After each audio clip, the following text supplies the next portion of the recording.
നിങ്ങൾ എത്രയും പ്രധാനമായി വീട്ടേണ്ടത് എന്ന് ശഫീഉനാ റസൂലുള്ളാഹി സ്വല്ലല്ലാഹു അലൈഹി വസല്ലം. മഹദിയായ ആയിഷ ബീവി റളിയല്ലാഹു അൻഹ ചോദിക്കുന്നുണ്ട്, യാ റസൂലല്ലാഹ്, അല്ലാഹുവിന്റെ റസൂലേ, മൻ അഅലമുൻ നാസി ഹഖ്ഖൻ അലൽ മർഅ, ഒരു പെണ്ണിനെ സംബന്ധിച്ചിടത്തോളം അവൾക്ക് ഏറ്റവും കൂടുതൽ ബാധ്യതകൾ ആരോടാണ്, കടപ്പാടുകൾ ആരോടാണെന്ന് ചോദിക്കുന്നുണ്ട്. മൻ അഅലമുൻ നാസി ഹഖ്ഖൻ അലൽ മർഅ, ഒരു പെണ്ണിനെ സംബന്ധിച്ചിടത്തോളം അവൾക്ക് ഏറ്റവും കൂടുതൽ കടപ്പാടുള്ളത് ആരോടാണ്, ബാധ്യതകളുള്ളത് ആരോടാണ് എന്ന് പ്രത്യേകമായി ചോദിക്കുന്നുണ്ട് മഹദിയായ ആയിഷ ബീവി റളിയല്ലാഹു അൻഹാ. അപ്പോൾ പെണ്ണ് ചോദിക്കേണ്ടത് പെണ്ണിന്റെ കടമയാണ്. ഒരു ഭാര്യ പഠിക്കേണ്ടത് ഭർത്താവിന്റെ കടമയല്ല. ഭർത്താവിന്റെ കടമ ഭർത്താവ് പഠിക്കണം, ഭാര്യയുടെ കടമ ഭാര്യ പഠിക്കണം. നമ്മൾ നേരെ ഓപ്പോസിറ്റാണ്. നമ്മൾ പഠിക്കുക ഭാര്യയുടെ കടമയാണ്. അപ്പൊ അതിൽ നമ്മൾ ശ്രദ്ധിക്കലതാണ് ഭാര്യയുടെ കടമ. എന്നിട്ട് വീട്ടിൽ പോയിട്ട് ഭാര്യയോട് പറയും, നിനക്ക് അങ്ങനെയൊക്കെ കടമുണ്ട് കേട്ടോ. അത് നമ്മൾ പോയി പറയും ഭാര്യയോട്. പെണ്ണ് അതേപോലെ തിരിച്ച് ഭർത്താവിനോട് പറയും, നിങ്ങളെ കുറിച്ച് ഇങ്ങനെയൊക്കെ പറഞ്ഞിട്ടുണ്ട് കേട്ടോ. അത് നിങ്ങൾ പറയണ്ട ആരും. പെണ്ണിനോട് നിങ്ങളും പറയണ്ട, പുരുഷന്മാരോട് നിങ്ങളും പറയണ്ട. നിങ്ങൾ രണ്ടുപേരോടുള്ള ഞാൻ പറഞ്ഞോളാം. പക്ഷെ നിങ്ങളുടെ കടമകൾ പഠിക്കുക. ഭർത്താവ് ഭർത്താവിന്റെ കടമ പഠിക്കുക. എനിക്കിതൊക്കെ എൻ്റെ ഭാര്യയോട് ചെയ്തു വിട്ടേണ്ട കടമയാണ്. ഭാര്യ പഠിക്കേണ്ട ഇതൊക്കെ എൻ്റെ ഭർത്താവിനോട് ഞാൻ ചെയ്തു വിട്ടേണ്ട കടമയാണ്. അങ്ങനെ സ്വന്തത്തിന്റെ വിഷയങ്ങൾ നമ്മൾ പഠിക്കാൻ ശ്രമിക്കുക. ആയിഷ ബീവി ചോദിക്കുന്നത് അതാണ്, ഒരു ഭർത്താവിന് ഭാര്യയോടുള്ള കടമകളെ കുറിച്ചല്ല. നബിയെ, ഒരു ഭാര്യയുടെ കടമ എന്താണ്, ഒരു പെണ്ണിന്റെ ബാധ്യത എന്താണ്? അപ്പോഴാണ് അല്ലാഹുവിന്റെ ഹബീബ് പറയുന്നത്, ആരോടാണ് ഏറ്റവും ഒരു പെണ്ണ് കടപ്പെട്ടിരിക്കുന്നത്? നബി തങ്ങൾ പറഞ്ഞു, സൗജുഹാ, പെണ്ണിന്റെ ഭർത്താവിനോടാണ് പെണ്ണ് കടപ്പെട്ടിരിക്കുന്നത്. പെണ്ണിന്റെ ഭർത്താവിനോടാണ് പെണ്ണ് കടപ്പെട്ടിരിക്കുന്നത്. ഇവിടെ മനസ്സിലാക്കേണ്ട ഒരു വിഷയമുണ്ട്. ഒരു പെണ്ണ് വിവാഹം കഴിക്കുന്നത് വരെയാണ് പെണ്ണിന്റെ വീടുമായിട്ട് ബന്ധമുള്ളത്.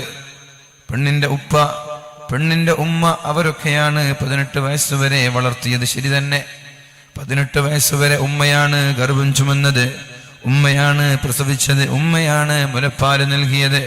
18 വർഷം വരെ സ്കൂളിൽ പഠിപ്പിച്ചതും വസ്ത്രം വാങ്ങിച്ചു കൊടുത്തതും ഭക്ഷണം കൊടുത്തതും എല്ലാം പിതാവാണ്. പക്ഷേ വിവാഹം കഴിക്കലോടുകൂടി പെണ്ണിന് പിന്നെ പഴയ വീടുമായി യാതൊരു കടപ്പാടില്ല.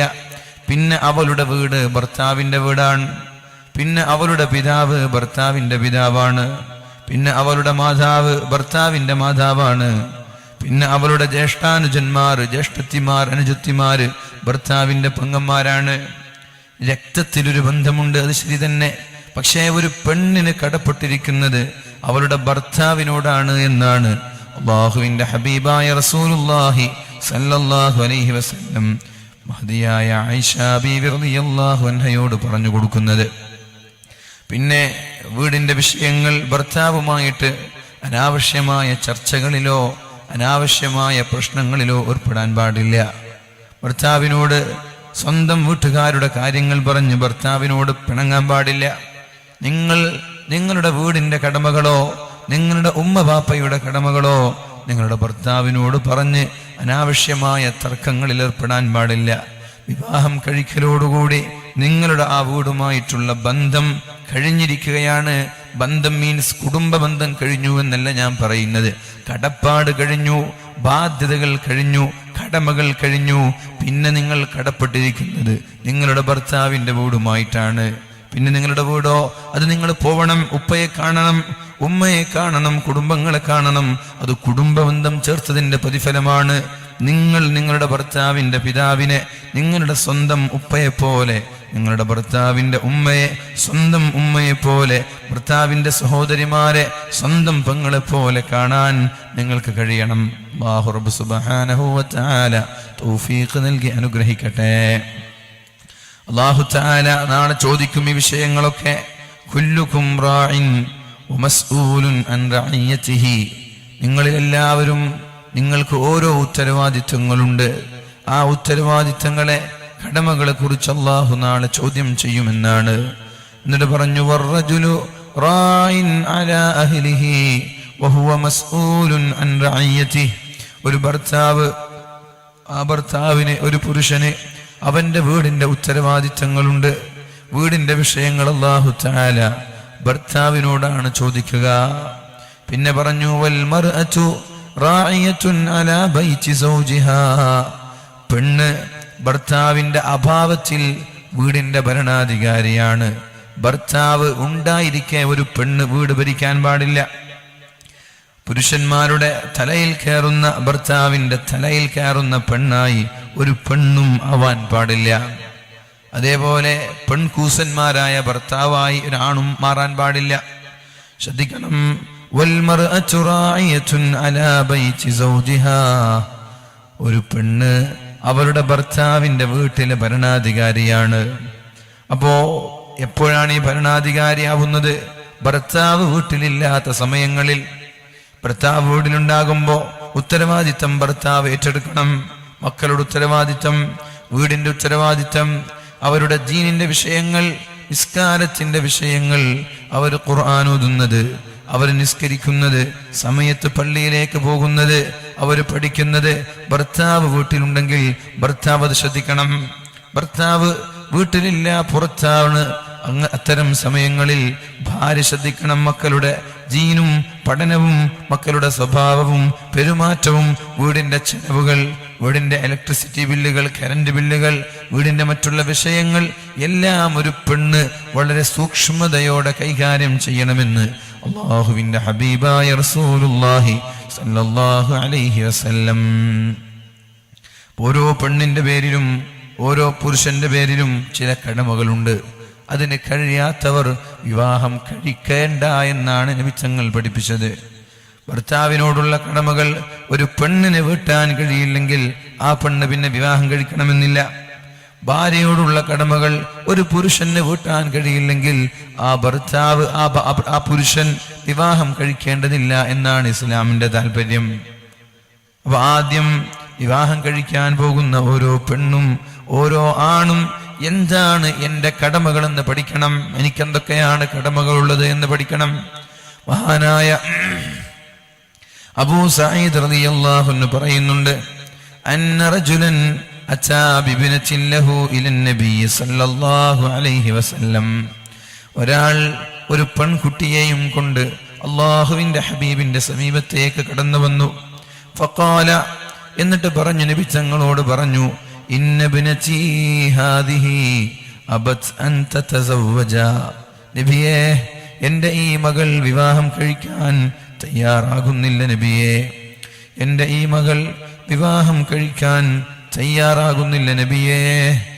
അപ്പോഴാണ് നബി തങ്ങൾ ആ പെണ്ണിനോട് പറയുന്നത്, എന്തേ നീ നിന്റെ പിതാവിനെ അനുസരിക്കാത്തത്? അത്വീഇ അബാക്കി, മോളെ നിന്റെ ഉപ്പ പറഞ്ഞത് നീ കേൾക്കണം മോളെ. ഉപ്പ വിവാഹം കഴിക്കണമെന്ന് പറഞ്ഞാൽ എന്തേ നീ മാറി നിൽക്കുന്നത്? വിവാഹം വേണ്ട എന്ന് പറയുന്നത്? നീ പെട്ടെന്ന് വിവാഹം കഴിക്കണം. അപ്പോഴാണ് ആ പെണ്ണ് പറഞ്ഞത്, ലാ യാ റസൂലല്ലാഹ്, നബിയേ ഞാൻ ഒരിക്കലും വിവാഹം കഴിക്കൂല നബിയേ. ഹത്താ തുഖ്ബിറനി മാ ഹഖ്ഖു സൗജി അലാ സൗജതിഹി, ഒരു ഭാര്യയ്ക്ക് ഭർത്താവിനോടുള്ള കടമകൾ എന്തൊക്കെയാണ് എന്ന് അങ്ങ് പറഞ്ഞു തരാതെ, അങ്ങ് പഠിപ്പിച്ചു തരാതെ ഞാൻ ഒരിക്കലും വിവാഹം കഴിക്കില്ല നബിയേ.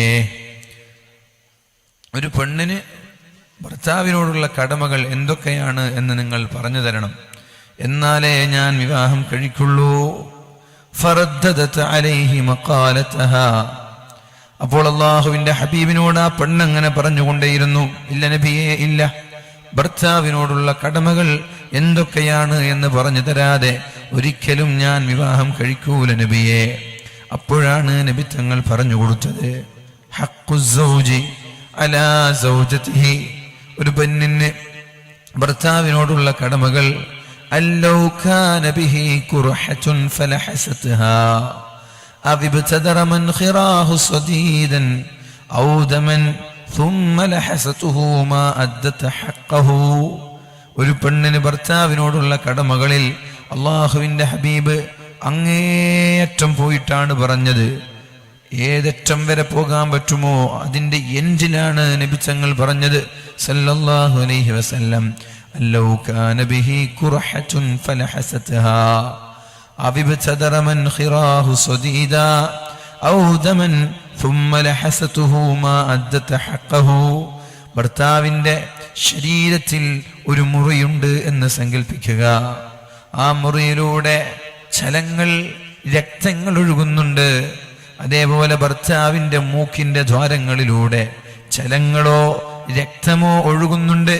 അപ്പൊ ഈ പെണ്ണ് ഭർത്താവിന് ഖിദ്മത്ത് ചെയ്ത് ഭർത്താവിന്റെ ശരീരത്തിൽ ആ മുറിയിൽ ഉണ്ടാകുന്ന വ്രണങ്ങളെ നക്കി വൃത്തിയാക്കിയാൽ, മൂക്കിലൂടെ ഒഴുകുന്ന ചീഞ്ചലങ്ങൾ അതിനെ നക്കിയിട്ട് നാവ് കൊണ്ട് വൃത്തിയാക്കി അതിനെ നക്കിയെടുത്താൽ വരെ ഒരു പെണ്ണിന് ഭർത്താവിനോടുള്ള കടമകൾ പൂർണ്ണമായി വീട്ടിയിട്ടില്ല എന്ന് ഷഫീഉനാ റസൂലുള്ളാഹി സ്വല്ലല്ലാഹു അലൈഹി വസല്ലം. അപ്പോൾ ഒരു പെണ്ണ് ഭർത്താവിന് വേണ്ടി ത്യാഗം ചെയ്യണമെന്നാണ് ഇതിന്റെ ആശയം. 2 സ്വർഗവാതിലുകൾ എന്നൊരു വിഷയത്തിൽ ബഹുമാനപ്പെട്ട സിംസാർ ഉസ്താദ് അവർകൾ ഇവിടെ പ്രഭാഷണം നടത്തിയിട്ടുണ്ട്. ഒരു പക്ഷേ അതിൽ ചർച്ച ചെയ്തിട്ടുണ്ടാവണം. ഒരു പുരുഷൻ ഏറ്റവും കൂടുതൽ കടപ്പെട്ടിരിക്കുന്നത് പിതാവിനോടും മാതാവിനോടുമാണ്. ഷാമിൽ നിന്ന് സ്വന്തം മാതാവിനെ തലയിൽ ചുമന്ന് ചുട്ടുപൊള്ളുന്ന മരുഭൂമിയിലൂടെ തലയിൽ ചുവന്നുകൊണ്ട് അങ്ങ് മക്കയിലേക്ക് കടന്നു വന്നിട്ട് കഅബ തവാഫ് ചെയ്തിട്ടൊരാൾ ചോദിച്ചു, മഹാനായ ഉമർ ഇബ്നുൽ ഖത്താബ് റളിയല്ലാഹു അൻഹുവിനോട് ഞാൻ എൻ്റെ ഉമ്മയോടുള്ള കടപ്പാട് വീട്ടിയിട്ടുണ്ടോ?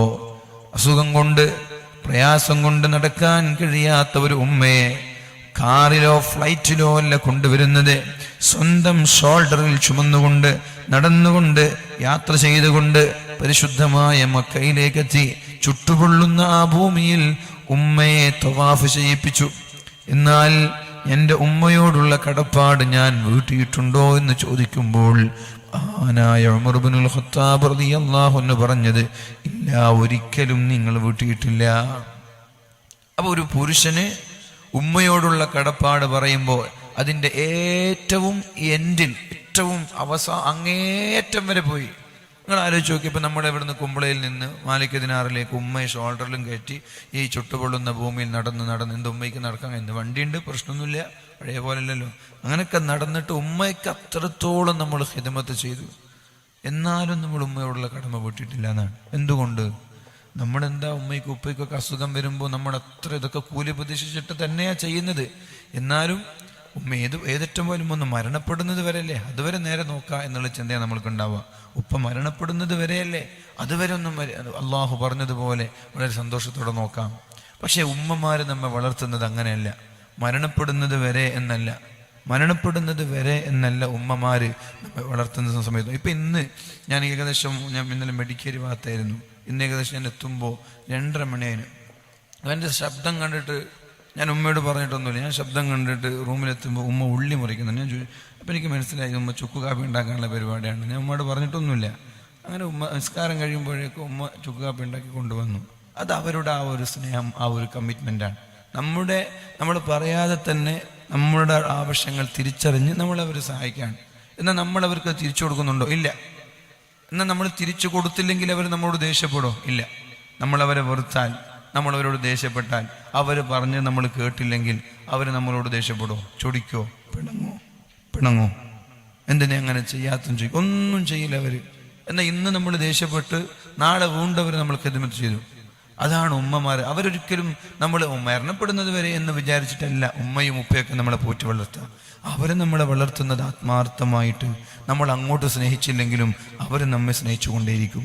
തിരിച്ച് പ്രതീക്ഷിക്കാത്ത സ്നേഹമാണ് മാതാപിതാക്കളുടേത്. അതുകൊണ്ടൊരു ഭർത്താവിനെ സംബന്ധിച്ചിടത്തോളം, ഒരു പുരുഷനെ സംബന്ധിച്ചിടത്തോളം അവർക്ക് വയസ്സായി പ്രായമുള്ള സമയത്ത് അവർക്ക് വേണ്ടി എത്ര ത്യാഗം ചെയ്താലും നിങ്ങളുടെ ആ ഒരു ബാധ്യത പൂർണ്ണമായി നിങ്ങൾ നിറവേറ്റിയിട്ടില്ല. കാരണം അവർ മരണപ്പെടുന്നത് വരെ അല്ലേ എന്നൊരു ചിന്ത നിങ്ങൾക്കുണ്ടാവും. അത്ര രോഗിയായി കിടന്നിട്ടും അത്രത്തോളം നിങ്ങൾ പ്രയാസം സഹിച്ചിട്ടും ഒരു മോൻ വിചാരിക്കാണ്, ഉപ്പ ഇങ്ങനെ കുഴപ്പമില്ല, ഇവിടെ ഉണ്ടായാൽ മതിയായിരുന്നു, ഉപ്പ മരിക്കരുത്, ഉപ്പ മരണപ്പെടരുത് എന്നൊക്കെ പൂതിയിലൊക്കെ ഒരുപക്ഷെ രോഗിയായ മാതാപിതാക്കൾ ശുശ്രൂഷിക്കുന്നവരുണ്ടാകും. അവർക്കൊക്കെ അല്ലാഹു തആല അർഹമായ പ്രതിഫലം നൽകുകയും ചെയ്യും. അതുകൊണ്ട് മാതാപിതാക്കളുടെ വിഷയം പറയുമ്പോൾ അതിൻ്റെ ഏറ്റവും അങ്ങേയറ്റം പോയൊരു പുരുഷന്റെ കടമ അങ്ങോട്ടാണ്. എന്നാൽ ഒരു പെണ്ണിന്റെ കടമ ഭർത്താവിനോടാണ്. ഭർത്താവിന്റെ അങ്ങേറ്റം അഥവാ ഒരു മനുഷ്യന്റെ മൂക്കിലൂടെ ചീഞ്ചലങ്ങൾ ഒഴുകി അതിനെ ഭാര്യ നക്കി എടുത്താൽ, അതിനെ കുടിച്ചാൽ വരെ അവളുടെ കടമ വീട്ടിയിട്ടില്ല. അപ്പൊ 2 സ്വർഗവാതിലുകൾ എന്ന വിഷയം ചർച്ച ചെയ്തു. അതിലൊന്ന് ആണിനെ സംബന്ധിച്ചിടത്തോളം ഭർത്താവിനെ സംബന്ധിച്ചിടത്തോളം അത് മാതാപിതാക്കളുടെ കാൽ കീഴിലാണ്. ഞാൻ പറയുന്നത് പെണ്ണിനെ സംബന്ധിച്ചിടത്തോളം അത് ഭർത്താവിന്റെ കാൽ കീഴിലാണ്. ഈ 2 പേർക്കും സ്വർഗം ഉണ്ടാവും. ഖിദ്മത്ത് നന്നായി ചെയ്യാം, പുരുഷൻ മാതാപിതാക്കൾക്ക്, ഭാര്യ ഭർത്താവിന്. അല്ലാഹുവിന്റെ ഹബീബായ റസൂലുള്ളാഹി സ്വല്ലല്ലാഹു അലൈഹി വസല്ലം പറയുന്നത്, ഔദമൻ സുമ്മ ലഹസതുഹു മാ അദ്ദത ഹഖഹു. കടമ വീട്ടിയിട്ടില്ല. എപ്പോ അവന്റെ കാലിൽ, നിങ്ങൾ ആലോചിച്ച് നോക്കി, അടുത്തിട്ട് നമ്മൾ യൂട്യൂബിലൂടെയൊക്കെ ഒരു മെസ്സേജ് കണ്ടിട്ടുണ്ടാവും. വിവാഹം കഴിക്കുന്ന സമയത്ത് തന്നെ നിക്കാഹ് കഴിഞ്ഞതിന് ശേഷം ഭർത്താവിന് ക്യാൻസർ പിടിപെടുകയും എന്നിട്ട് ഭർത്താവിൻ്റെ കൂടെ ഒരു ദിവസം പോലും ഒന്ന് സുഖമായി കിടപ്പറ പങ്കിടാൻ ഭാഗ്യം ലഭിക്കാത്തൊരു പെണ്ണ്. ഞാൻ ആ പെണ്ണിൻ്റെ വീട്ടിൽ പോയിട്ടുണ്ട്. ആ പെണ്ണിൻ്റെ പിതാവിനെ കണ്ടിട്ടുണ്ട്, പെണ്ണിൻ്റെ ഭർത്താവിനെ ഞാൻ കണ്ടിട്ടുണ്ട്. അവിടെ പോയിട്ട് ദുആയൊക്കെ ചെയ്തിട്ടുണ്ട്. നമ്മളൊക്കെ ഇഷ്ടപ്പെടുന്ന ഒരാളാണ്. അപ്പോൾ അവർക്കിങ്ങനെ ഒരു പബ്ലിസിറ്റി അവർ ആഗ്രഹിച്ചിരുന്നില്ല. പാവപ്പെട്ടൊരു കുടുംബമാണ്, എന്നാലും കഴിവിൻ്റെ പരമാവധി അവർ സ്വയം ചികിത്സിച്ച് ഇങ്ങനെ മുന്നേറി നല്ലൊരു അസുഖമുള്ള ടീമാണ്. അള്ളാഹു പെട്ടെന്ന് ശിഫ നൽകട്ടെ. വേളൊക്കെ സ്ഥിരമായിട്ട് കേൾക്കുന്ന ആളാണ്. അപ്പം അതുകൊണ്ട് തന്നെ ഒരു ദിവസം ആ ചെറുപ്പക്കാരൻ തന്നെ എന്നെ ഫോൺ വിളിച്ചിട്ടൊന്ന് വീട്ടിൽ വരണം എന്ന് പറഞ്ഞിട്ട് അങ്ങോട്ട് പോയതാണ്. ഇവിടെ നമ്മുടെ ആലമ്പാടിയുടെ ഭാഗത്താണ്. വല്ലാത്ത പ്രയാസമാണ്. ഗൾഫിലൊക്കെ ജോലി ചെയ്യുന്നതിനിടയിൽ പെട്ടെന്ന് ക്യാൻസർ വന്നു. ആ ക്യാൻസർ വന്നപ്പോൾ പിന്നെ നാട്ടിലേക്ക് വന്നിട്ട് ചികിത്സിച്ചു. ഈ മരുമകന്റെ ഷിഫയ്ക്ക് വേണ്ടി പെണ്ണിന്റെ പിതാവ് അഥവാ അമ്മോച്ചൻ വരെ ഗൾഫിലത്തെ ജോലി ഒഴിവാക്കി നാട്ടിലേക്ക് വന്നിട്ട് ഇപ്പൊ ഈ മരുമകന് ഖിദ്മത്ത് ചെയ്തുകൊണ്ടിരിക്കുകയാണ്. ആര്? അമ്മോച്ചൻ. ഇതൊക്കെ ഒരു ത്യാഗങ്ങളാണ്. ക്യാൻസർ എന്നൊക്കെ പറഞ്ഞാൽ വലിയൊരു അപകടമാണ്. നമ്മുടെ അദ്നാൻ ഷാക്ക് അള്ളാഹു തആല പൂർണ്ണമായ ശിഫ നൽകി അനുഗ്രഹിക്കട്ടെ. അപ്പോൾ ഞാൻ പറയുന്നത്, അദ്നാൻ ഷാക്ക് അള്ളാഹു ഇപ്പോൾ ഈ ക്യാൻസറിൻ്റെ പൂർണ്ണമായ മാറ്റങ്ങളുണ്ടായി, പൂർണ്ണമായ ശിഫ ലഭിച്ചു. എന്തും ഞാൻ മനസ്സിലാക്കിയെടുത്തോളം ജീവിതത്തിൽ ചെയ്ത സ്വതക്കകൾ നമ്മൾക്ക് അള്ളാഹുവിന് മാറ്റങ്ങൾ നൽകുന്നതാണ് ഞാൻ വിശ്വസിക്കുന്നത്. ഉദാഹരണം പറഞ്ഞാൽ നിലമ്പൂർ പെരിന്തൽമണ്ണയുടെ ഭാഗത്ത് നമ്മുടെ ഒരു സുഹൃത്തുണ്ട്. ആ ചെറുപ്പക്കാരൻ 25-26 വയസ്സുള്ള ചെറുപ്പക്കാരനാണ്. 4th സ്റ്റേജിൽ നിന്ന് ഡോക്ടർമാർ കൈയൊഴിഞ്ഞ ഒരു രോഗിയാണ്. 4th സ്റ്റേജിൽ നിന്ന് ഡോക്ടർമാർ കൈയൊഴിഞ്ഞൊരു രോഗിയാണ്. ക്യാൻസറാണ്, ഒരിക്കലും ശിഫ ലഭിക്കൂല എന്ന് പറഞ്ഞിട്ട്. അതിനുശേഷം ഈ ചെറുപ്പക്കാരൻ വഅലിൻ്റെ ഓരോ സദസ്സുകളിൽ പോയി, അഥവാ വഅലിൻ്റെ സദസ്സുകളിൽ പോയി ഇങ്ങനെ 6000, 5000, 10000 ഇങ്ങനെ നല്ല റിച്ച് ടീമാണ്, സാമ്പത്തികമായിട്ട് അഭിവൃദ്ധിയുള്ള ടീമാണ്. സ്വതക്ക ചെയ്തിട്ട് ദുആ ചെയ്യിപ്പിച്ചിട്ട് വഅലിൻ്റെ സദസ്സിൽ വെച്ചിട്ട്. കബീർ വാക്കി ഉസ്താദ് എന്നോട് കഴിഞ്ഞ ആഴ്ച ആ വിഷയം പറഞ്ഞിരുന്നു. അപ്പോൾ വലിയൊരു സദസ്സിൽ വെച്ച് അവൻ വന്നതും എന്നിട്ട് വലിയൊരു സദസ്സിൽ വെച്ച് നല്ല സ്വലാത്തൊക്കെ ചൊല്ലി ദുആ ചെയ്യിപ്പിച്ച വിഷയമൊക്കെ പറഞ്ഞിരുന്നു. ആ ചെറുപ്പക്കാരൻ ഇന്ന് പൂർണ്ണമായ ശിഫ ലഭിച്ചിട്ടുണ്ട്. 4th സ്റ്റേജിൽ നിന്ന് ഡോക്ടർ ഒരിക്കലും ശിഫ ലഭിക്കൂല എന്ന് പറഞ്ഞ് കൈയൊഴിഞ്ഞൊരു രോഗിയാണ്. അവൻ ഇന്നും ജീവിച്ചിരിപ്പുണ്ട്. അള്ളാഹു പൂർണ്ണമായ ശിഫ നൽകി അനുഗ്രഹിക്കട്ടെ. ഇന്നും ജീവിച്ചിരിപ്പുണ്ട്. ഇന്ന് ക്യാൻസറിൻ്റെ ഒരു ലക്ഷണവുമില്ല. അപ്പോൾ അവൻ എന്നോട് പേഴ്സണലായിട്ട് വ്യക്തിപരമായി എന്നോട് പറഞ്ഞ വിഷയമാണ്, എനിക്ക് ശിഫ ലഭിച്ചിട്ടുണ്ടെങ്കിൽ അത് സ്വതക്കയുടെ ബർക്കത്ത് കൊണ്ടാണ്. ദുരാൻചനെ സംബന്ധിച്ചിടത്തോളം ഞാൻ വിശ്വസിക്കുന്നത് അതാണ്. അദ്ദേഹം ചെയ്ത ജീവിതത്തിലെ നല്ല കാര്യങ്ങളായിരിക്കും. അല്ലാഹു തആല മരണം വരെ അള്ളാഹു ആഫിയത്ത് നിലനിർത്തി കൊടുക്കട്ടെ. അതുപോലെയുള്ള മാറാരോഗങ്ങളിൽ നമ്മൾക്ക് വരാതിരിക്കാൻ വേണ്ടിയിട്ട് നമ്മൾ എന്തെങ്കിലും ഒരു സ്വതക്ക നമ്മുടെ ഈ ദഫ്രാത്തീബ് സംഘത്തിൽ നമ്മൾ ചെയ്യുക. നല്ലൊരു നീയത്തോടു കൂടി ചെയ്യുക, നമ്മൾക്ക് ഇതുപോലെയുള്ള അസുഖങ്ങൾ വരാതിരിക്കാൻ വേണ്ടിയിട്ട്. ഞാൻ കുറച്ച് മുമ്പ് പറഞ്ഞൊരു വിഷയമാണ് ഗൾഫിലെ 2 ദമ്പതികളുടെ വിഷയം, ഭാര്യയും ഭർത്താവിൻ്റെയും വിഷയം. ആ ദമ്പതികളിൽ ഒരു പെണ്ണിന് ക്യാൻസർ പോലെയുള്ള അസുഖത്തിൻ്റെ പേര് ഞാൻ കുറേ മുമ്പ് വായിച്ചൊരു വിഷയമാണ്. അന്ന് ഞാൻ ആ പേരൊക്കെ പറഞ്ഞിരുന്നു, എനിക്കിപ്പോൾ പേര് ഓർമ്മയില്ല. ആ ദമ്പതികൾപ്പെട്ട ഭാര്യയ്ക്ക് വലിയൊരു അസുഖം വന്നു. ന്യൂമോണിയ ആണോ എന്ന് എനിക്ക് ഓർമ്മയില്ല. വലിയൊരു അസുഖം വന്നു. ഡോക്ടർമാരും കൈയൊഴിഞ്ഞൊരു രോഗിയാണ്. ഇനി ഒരിക്കലും പൂർണ്ണമായ ശിഫ ലഭിക്കൂല, ഇനി മരണം കാത്തിരിക്കുക, ഇത്രയേ ഉള്ളൂ. വളരെ വിഷമത്തോടെയാണ് ഹോസ്പിറ്റലിൽ നിന്ന് ഭാര്യയും ഭർത്താവും വരുന്നത്. അപ്പോൾ വിഷമിച്ചിങ്ങനെ ഇരിക്കുമ്പോൾ ഭർത്താവിനോട് ഭാര്യ പറഞ്ഞു, നിങ്ങൾ എന്തിനാ ടെൻഷൻ? എനിക്കല്ലേ രോഗം, എനിക്ക് ടെൻഷൻ ഇല്ലല്ലോ, നിങ്ങൾ എന്തിനാ ഇങ്ങനെ വിഷമിക്കുന്നത് എന്നൊക്കെ ചോദിച്ചു. അങ്ങനെ രണ്ടുപേരും വീട്ടിലെത്തി. ഇനി ഭാര്യയ്ക്ക് അങ്ങനെ ജോലി ചെയ്യാനൊന്നും കഴിയില്ല.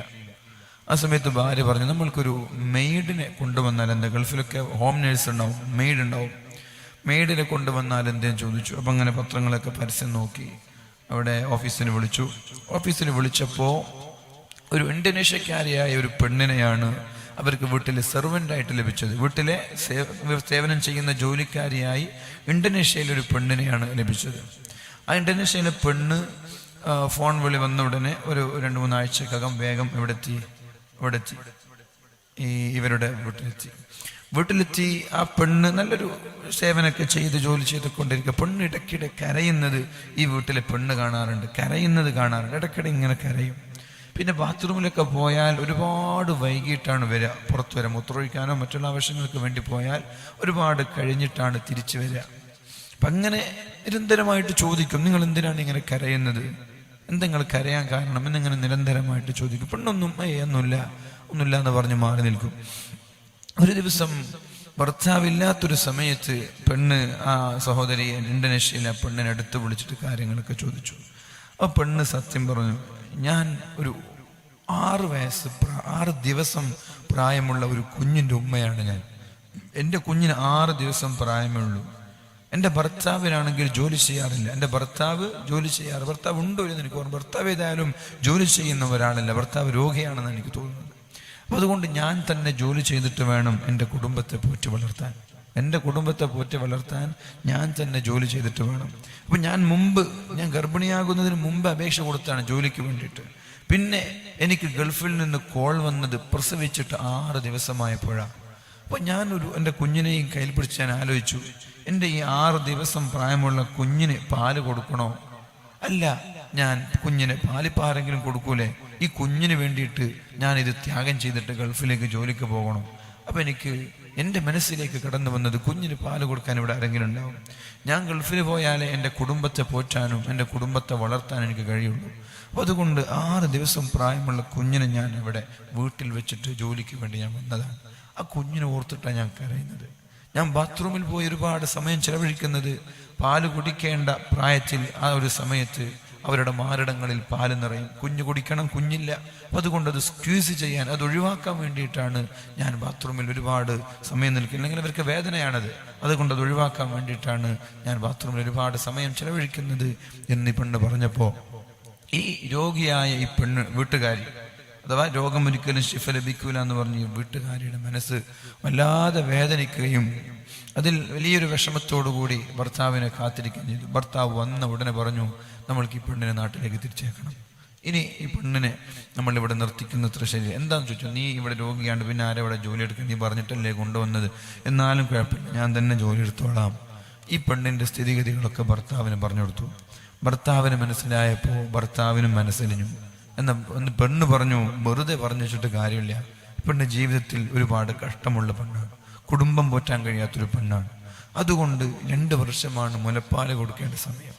ആ 2 വർഷത്തെ നമ്മൾ എന്ത് ചെയ്യണം, വെക്കേഷൻ സാലറി അടക്കം കൊടുത്തിട്ട് ഓരോരോ മാസത്തിനും നിശ്ചിത സാലറി വെച്ചിട്ട് 12 മാസത്തെ സാലറി ഈ പെണ്ണിന് കൊടുത്തിട്ട് പെണ്ണിനെ നാട്ടിലേക്ക് അയക്കണം. അത് കഴിഞ്ഞിട്ട് പാല് കൊടുത്തതിന് ശേഷം 2 വർഷം കഴിഞ്ഞിട്ട് വന്നോട്ടെ. അങ്ങനെ ചെയ്യണമെന്ന് ഭർത്താവിനോട് പറഞ്ഞപ്പോൾ അതിപ്പോൾ കുറച്ച് പ്രയാസത്തിൽ എന്നൊക്കെ ചിന്തിച്ചു. പിന്നെ ഭർത്താവായി എന്ന് പറഞ്ഞ് സമ്മതിച്ചു. 2 വർഷത്തെ സാലറി കൊടുത്തിട്ട് ഈ പെണ്ണ് ഇന്തോനേഷ്യയിൽ ആ പെണ്ണിനെ നാട്ടിലേക്ക് തിരിച്ചയച്ചു. ദിവസങ്ങൾ ഒരുപാട് കഴിഞ്ഞു. പിന്നെ വീണ്ടും ഡോക്ടറെ കാണാൻ പോയി ടെസ്റ്റിന് വേണ്ടിയിട്ട് പോയപ്പോൾ ഡോക്ടർ പറഞ്ഞു, അത്ഭുതകരമായ മാറ്റം നിങ്ങളുടെ ശരീരത്തിലുണ്ടായിട്ടുണ്ട്. ഡോക്ടറെ കാണിച്ചിട്ടുണ്ടോ, വേറെ മരുന്നെടുത്തിട്ടുണ്ടോ എന്നൊക്കെ ചോദിച്ചു. ഇല്ല, ഞങ്ങളൊരു മരുന്നെടുത്തിട്ടില്ല. എന്നാൽ നിങ്ങളുടെ രോഗത്തിൻ്റെ ഒരു ലക്ഷണം പോലും നിങ്ങളുടെ ശരീരത്തിലില്ല. അപ്പോൾ പെണ്ണ് പറഞ്ഞ മറുപടി ഉണ്ട്, നിങ്ങൾ രോഗങ്ങളെ സ്വതക്ക കൊണ്ട്, ദാനധർമ്മം കൊണ്ട് ചികിത്സിക്കണമെന്ന് എൻ്റെ ഉമ്മ പഠിപ്പിച്ചത് എനിക്ക് ഓർമ്മയുണ്ട്. അപ്പം ഞാൻ ഇങ്ങനൊരു സംഭവം ചെയ്തിട്ടുണ്ട്. ഒരു പക്ഷേ അതിൻ്റെ ഫലമായി എൻ്റെ റബ്ബ്, എൻ്റെ രക്ഷിതാവ് അള്ളാഹു തന്നതായിരിക്കും. അപ്പോൾ ഡോക്ടർ പറഞ്ഞു അതന്നെയായിരിക്കും കാരണം. അപ്പോൾ ഞാൻ പറഞ്ഞു വരും, എത്ര വലിയ രോഗങ്ങളാണെങ്കിലും, എത്ര വലിയ മാരകമായ അസുഖങ്ങളാണെങ്കിലും സ്വതക്ക കൊണ്ടും ആത്മാർത്ഥം, ഈ പേരിന് പ്രശസ്തി കൊടുക്കുന്ന സ്വതക്കിൽ ഒരു ചുക്കും കിട്ടൂല. അത് ഞാൻ ആദ്യം പറയാം. പേരിനും പ്രശസ്തിക്കും വേണ്ടി കൊടുക്കുന്ന സ്വതക്കിൽ ഒരു ചുക്കും കിട്ടൂല. അതിന് പ്രതിഫലത്തിന് പകരം ശിക്ഷയാകട്ടെ. അതിന് പകരം നമ്മൾ ആത്മാർത്ഥമായി നല്ലൊരു നീയത്തോടുകൂടി ഇതുപോലെയുള്ള മാരകമായ രോഗങ്ങൾ വരാതിരിക്കാൻ വേണ്ടിയിട്ട്, വന്ന ആളുകൾക്ക് ശിഫ ലഭിക്കാൻ വേണ്ടിയിട്ടും ദുആ ചെയ്യാം. വന്ന ആളുകൾക്ക് ശിഫ ലഭിക്കാനും വേണ്ടി ദുആ ചെയ്യാം. അല്ലാത്ത ആരോഗ്യമുള്ള ആളുകൾക്കൊക്കെ അല്ലാഹുവേ മരണം വരെ മാരകമായ രോഗങ്ങൾ എനിക്ക് തരല്ലേ റബ്ബേ, മാരകമായ രോഗം എനിക്ക് തരല്ലേ എന്ന നെയ്യത്തോടുകൂടി നല്ലൊരു എന്ത് ചെയ്യുക, നമ്മുടെ ദഫ്രാത്തീബ് സംഘത്തിൽ നമ്മൾ സ്വതക്ക ചെയ്യുക. എന്നിട്ട് നമ്മൾ ദുആ ചെയ്യാം. നമുക്ക് എല്ലാവർക്കും ഒന്നിച്ചിരുന്ന് ദുആ ചെയ്യാം. നമ്മുടെ മഹാനുഭാവന്റെ ഹദറത്തിലാണ് നമ്മൾ ഇവിടെ ഇരിക്കുന്നത്. ആ മഹാനുഭാവന്റെ ഹഖജാഹ് ബർക്കത്ത് കൊണ്ട് അള്ളാഹു ഇവിടെ കൂടിയിരിക്കുന്ന നമ്മൾക്ക്, നമ്മുടെ കുടുംബങ്ങൾക്കൊക്കെ, എല്ലാവർക്കും ഇത് ശ്രദ്ധിക്കുന്ന ആളുകൾക്കൊക്കെ, ഓൺലൈനിലൂടെ ഓഫ്ലൈനിലൂടെ ശ്രദ്ധിക്കുന്ന എല്ലാ ആളുകൾക്കും അള്ളാഹു റബ്ബ് സുബ്ഹാനഹു വ തആല പൂർണ്ണമായ ശിഫ നൽകി അനുഗ്രഹിക്കട്ടെ. മാരകമായ അസുഖങ്ങളിൽ നിന്ന് അള്ളാഹു നമ്മയും നമ്മോട് ബന്ധപ്പെട്ടവരെയും കാത്തു സലാമത്താകട്ടെ. അള്ളാഹുവെ മാരകമായ രോഗങ്ങൾ ഞങ്ങൾക്ക് ആർക്കും നൽകല്ല റബ്ബേ. അള്ളാഹുവെ മാരകമായ രോഗങ്ങൾ നീ ഞങ്ങൾക്ക് ആർക്കും തരല്ല റബ്ബേ. ക്യാൻസർ പോലെയുള്ള എന്ത് രോഗങ്ങളാണെങ്കിലും എല്ലാ രോഗങ്ങളും പ്രയാസം തന്നെയാണ്. വേദനകളില്ലാത്ത രോഗങ്ങളില്ല. ഒരു രോഗവും മാരകമായ രോഗങ്ങൾ, ശിഫയില്ലാത്ത രോഗങ്ങൾ, പ്രയാസപ്പെടുന്ന രോഗങ്ങൾ ഞങ്ങൾക്ക് ആർക്കും, ഞങ്ങളുടെ കുടുംബങ്ങൾ, ഭാര്യ, സന്താനങ്ങൾ, മാതാപിതാക്കൾ, ഞങ്ങൾ സ്നേഹിക്കുന്ന, സഹായിക്കുന്ന, സഹകരിക്കുന്ന ആർക്കും നീ തരല്ല റബ്ബേ. ഇൻഷാ അല്ലാഹ് നമ്മെ കാത്തു സലാമത്താകട്ടെ.